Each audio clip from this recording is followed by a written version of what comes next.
incorporating hip flexion and dorsiflexion, which I squat down for me. And so this is going to help keep them in that good squatting position, all right? And to the leg, and then I'm going to try to go ahead and lift the back leg up off the floor.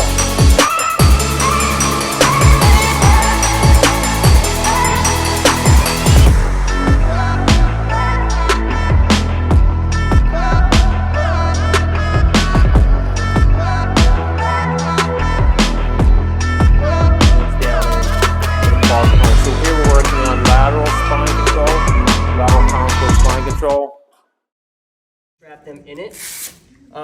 So when it comes to billing, this is easily 4 units because it's 2 neuro re-ed, because the amount of neuromuscular re-education, you're teaching somebody how to move, the education on what this is and what it's doing, plus what they're going to do at home to complement it for home exercise, and then manual. We're always hands-on. And actually the way we're going to teach the courses is Bob does the hands-on stuff first before they even use the machine. So when someone's doing like pelvic tilts or core stuff on their back, a lot of them don't know what to feel for. So there's a lot of techniques that Bob has been teaching so they understand what that feels like. Then they have to replicate it on here. And then when they come off of this, if they squat or deadlift or step to the side, are they getting the same sensation that they felt on this? And it makes them more aware if they're using their backs or not. I mean, even like high school kids, every time I squat, my back hurts, you know? So the thing is, it's, you know, nature teaches every human being on the planet to use their back as a moving system. So you have this, I call this the dumb stuff, or the moving work with the arms and legs, and the brain's system in your spine, from your atoms up to your tailbone, so you get those 20 vertebrae. And so nature teaches us to use it like a 20-link chain because its goal is only expanding population. That's nature's only goal. It doesn't care about your back or getting hurt or whatever, so it gives you lots of options to move. But the problem is that's what creates all the problems. And when we use that model of movement, when the back's overworking all the time, somebody's getting off the hook at the extremity. So I have over 1,000 files in my business. That's 62 things that I look at.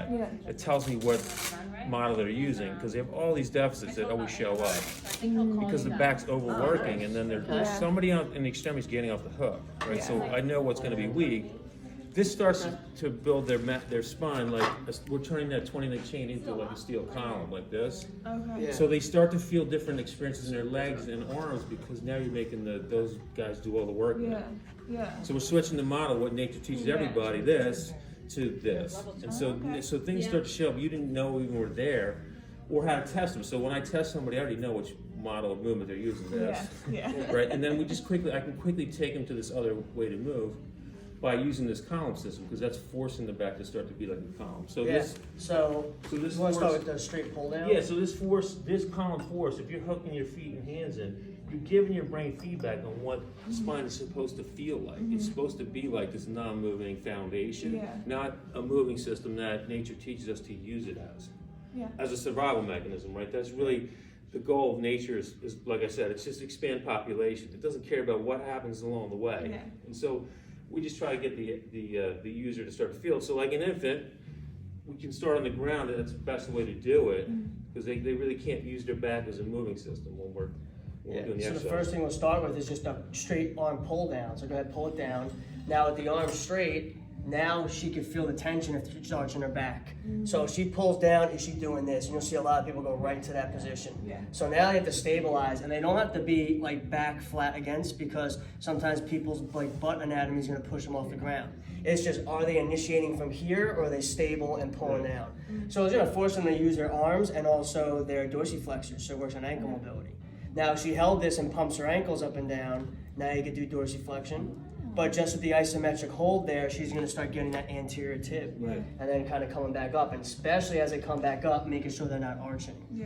So that's like the front arm pull down. And so on this, so when I teach it, I'm always looking for what I call puzzle pieces. I want them to feel the right puzzle activation. So in this one, if their back's not moving, they're going to start to get a moderate amount of abdominal isometric control, right?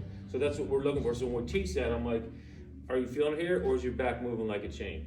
So if the back's moving like a chain, you're not really going to feel much in the abs. You're going to feel, oh, my back hurts or it's tight. So we just try to like clarify what they're trying to experience, so we can build this new map in their brain.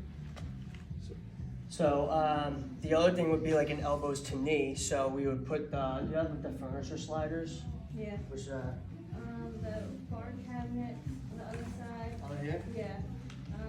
Second There we shelf. So for someone who's too weak to raise their legs off the ground, they would do Which the is slider. hard. This is a very hard exercise because most people, when they do core work, they're actually using their spine to do the work, not really much abs. So their spine's great as a moving system, but abs are like disconnected from that. So they could either hold the pipe, they could hold it pronation or supination, and they're gonna pull in, and as they pull in, dorsiflexion, hip flexion, and now to make sure she's not arching the back. So now she has to stabilize her pelvis as she's starting to get this motion, instead of doing this. This is especially key for running, because with running, if they're weak in the hip flexors and dorsiflexors, they just use their back. And they're doing this extension over and over, and you see it especially with high school population. They're doing these 3-hour practices, and then these 14-year-old girls are going and they're taking Advil and heat. Oh, yeah. I mean, it's out of control. And the coaches don't think there's anything wrong with this. They think it's part of it, and the parents are clueless, unfortunately. But once you show them where their deficiency is, and they understand that if they harness this power, they're gonna be more efficient getting from point A to point B, that they're just become a better athlete, because they're using less energy to do the simple movements. Yes. You know? So that would be the slider. Now let's do the regular elbow to knee. So pull it in. Yeah, this is a hard one. This really lights you up. And then you would try to go for like 5-10 second holds. I mean, Bob has his Olympic guys do what? Like, I mean, you could do 10 to 30 seconds. yeah, and it's just brutal. And you do 10 of those at the isometric contraction, and there's more research coming out showing the power that isometric holds in remodeling of tissue and tendon and also ligaments, because we're seeing a lot of that with ACL stuff, that all of a sudden you're creating stability in those positions. How many kids or anyone, just they move through stuff fast, right? Because they don't feel stable, so they just kind of go through it, and they're just using momentum. When you actually force them to slow it down and hold it, they realize how weak they are. Okay. And then it creates muscular endurance in those positions, and that's where that change happens that Bob's talking about. So that's the elbow to knee. So then This is we also definitely do like in this causing one, a so lot of if you pelvic had, strength too. left-right discrepancy, which is very common, you could do a single leg. Yeah. This is good for like postpartum, I think too. How much does it weigh? Like the column.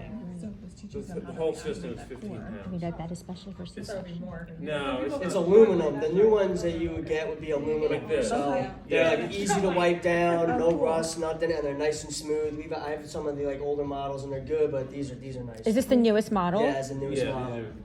You know, and then yeah. How would we refer to this one? Like the number 3 or just the newest model? I mean, yeah, it's the aluminum version. Yeah, I mean, no one's gonna get anything but this. Yeah, like I've scaled it out, so I used to make them out of fiberglass, so I just moved to all aluminum because it's just much more professional. Yeah. And they literally last forever. Yeah. I got college teams that have used them for 7-8 years. That's the great. Old ones, Oh, sweet. no problem. I mean, they're hammering on those things every day. Yeah. Like 50 college guys running through them, and they hold up. So they're very extremely durable. This is just way better.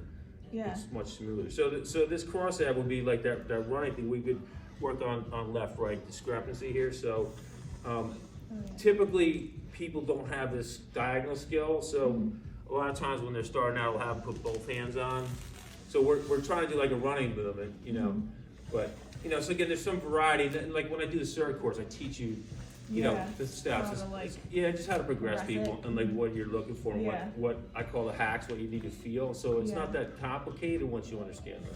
Yeah, and this, there's like a hard rolling exercise they could do. There's also, if they had a band tied to something and then a Versaloop, they could do an elbow to knee. Because we build these out for people to do at home. Like, how could they replicate the same thing? I think- Doing that cross pattern. I think the thing about that is when they get the experience here on the machine, it makes it much easier to do home very effectively. They're not going back to their old way of kind of using their back as a primary moving driver. That we're making it a controlling driver now. So that's not helping.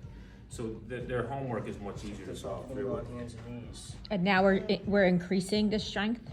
No, we're gonna do just show you some stuff on like the stomach and quadruped. This is a lighter band. A lighter band, okay. In that position, that we could also do pushing movements. Yeah, we could show that real quick. So we can say, just put your foot back in. Yeah, we strap it in, and then you could do press outs. Yeah, so like for people that posture, like so the dramatic thing, like I've interviewed a lot of customers, and the dramatic thing about this is when people get on it in a session or two, sometimes in one